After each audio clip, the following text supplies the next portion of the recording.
Cue epic war music. Cue epic armies facing off. Cue epic digital effects. Cue. Oh, I can't cue that stuff.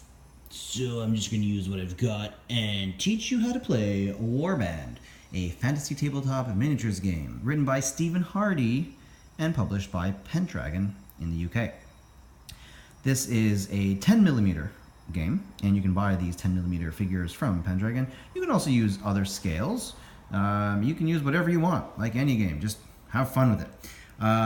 But these wonderful 10mm figures are produced by Pendragon, and almost all of the armies are currently available as of summer of 2017. So check them out at Pendragon, Pendraken, .co.uk, and pick up your armies. Just go do it because you're going to love this game. This game is fantastic. When that other mass battle game went away, I needed something to replace it, and this is what it was. And I was very happy with my jump of my little leap of faith into this game. It turned out to be a fantastic game, and I've got 3 painted armies.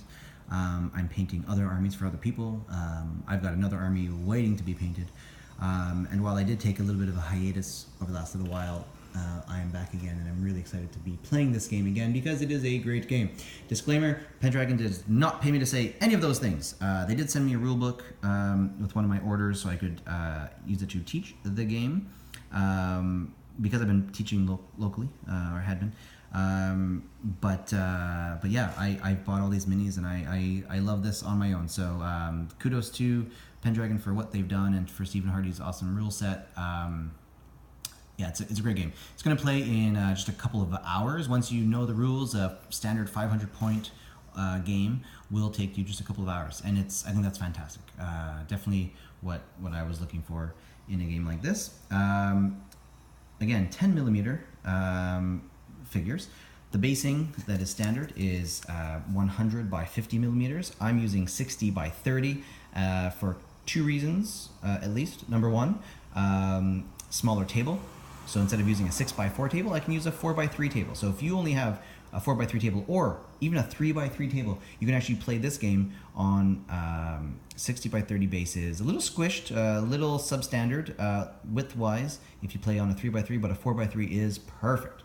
And that's what I really like. The other thing is the cost effectiveness of buying your units. A pack of 25 figures can go along 2 or 3 bases instead of just 1. Okay, so your units are based on these elements. Figures are not removed as they take damage.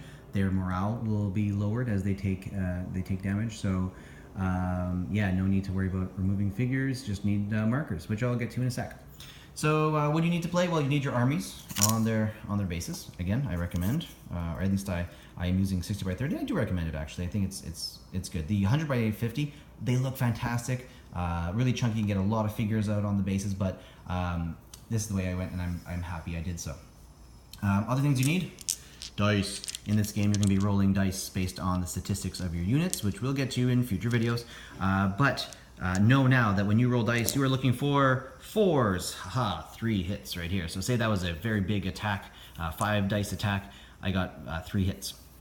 Modifiers are on the number of dice you roll, not on the not on what numbers you roll. So say I had an attack value of 3, and I through a spell or command points, which again I'll get to, I add a couple dice. I'm gonna add 2 dice, and then I roll all those dice, and whoa, only 2 hits on that one. Ugh, not so good, but there you go. 4+, always. That's fantastic. I love that. What else do you need? You need markers. Now, like I said, units take morale hits when they take damage. So what I like to do is I put together these little holders. It's a round base with a dice frame that you can buy from Pendragon. I think they're by Minibits. All the wood that I have here is by Minibits. You can buy them with or without tiny little dice, and you just put those little dice here. So say this unit starts off with 3 morale. Well, they've taken a hit, so they are going down to 2 morale. So what I like to do is pop that over there. You will see in the rule book, and many people like to put their little dice frames on the base, which I think is fantastic. I was going to do it, but on these smaller bases, it's not as easy. So I opted to create other little ones. Again, it's like really easy. Just stick the frame onto the round base, put some sand, paint, flock, you're done. Okay.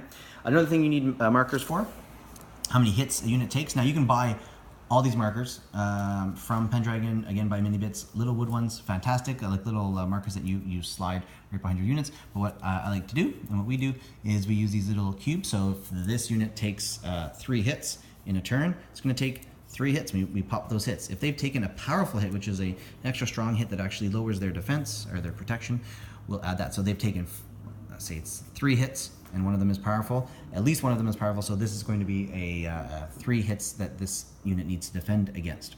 Okay. Again, we'll get into that shooting and melee and movement and all that other stuff in other videos. I just want to go through the basics. So what do you need? You need an army, dice, markers, measuring tape.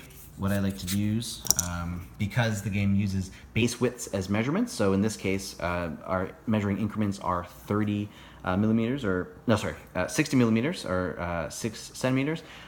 We actually measure using bases. So if this unit would like to move, well, it's going to move 1 base width. That's going to end up, sorry, I'm doing this with one hand, so it's a little clunky. I'm looking through the phone, but right there. So he's moved there.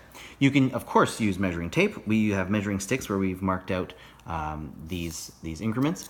But right now, all I have is this, so it works. This guy sends off his inspiring presence, as he's the king, within, let's say, it's actually 4, but we'll pretend it's 2 base widths. Well, anyone within 2 base widths. Again, I'm doing this with one hand, so it's a little clunky, but it's easy measurements. Everything is in base widths. In terms of the table size, again, I was saying 4 by 3 is perfect. It's base width. So the width of your battlefield is going to be 18 base widths, and the depth of your battlefield is going to be 12 base widths. So if you're using these 60 by 30 bases, you only need 4 by 3. Fantastic. I'm not going to get into terrain right now, but you can use terrain. We don't think we've ever used terrain. We will.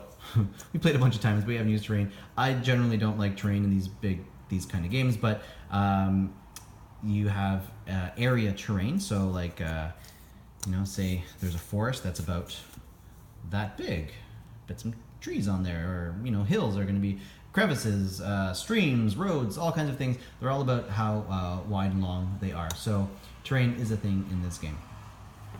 I think that's it for the introduction. Come back for more soon. I'm very excited to get this series finally really going and show you how to play this fantastic game. This is, again, Warband by Pendragon, Stephen Hardy, 10 millimeter epic fighting of fantasy armors. All right, so check back soon and we'll see how to play this game. All right, thanks for watching. See ya.